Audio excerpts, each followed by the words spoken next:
Nagtatanong si Boss Gab Samuel kung magkano yung expenses dito sa Korea. Pero depende.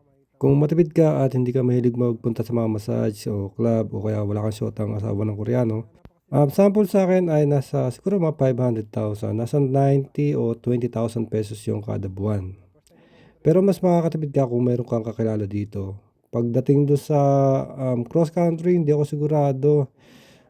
Baka may kakilala kayo na nakagawa na nun pero hindi ako sure. Wala pa akong nakilalang nag-cross country dito. Pero mga 20,000, yun ang sa akin Pero yung iba siguro mas matipid pa o kaya naman mas malaki, depende. Kung naghahanap ka ng trabaho dito, maganda talaga dito, the best compare mo sa Pinas, 'di ba? Dito basta fit ka magtrabaho, walang problema. Masipag ka, walang problema. Gano'n lang kasimple. Compare mo sa Pinas, mas malaki sahod dito, siyempre at four season, malamig. Kaya, mag-apply na rin kayo dito sa South Korea. O kaya siyempre mas mabilis mag-asawa kayo ng Koreano o kaya Koreana, puwede rin.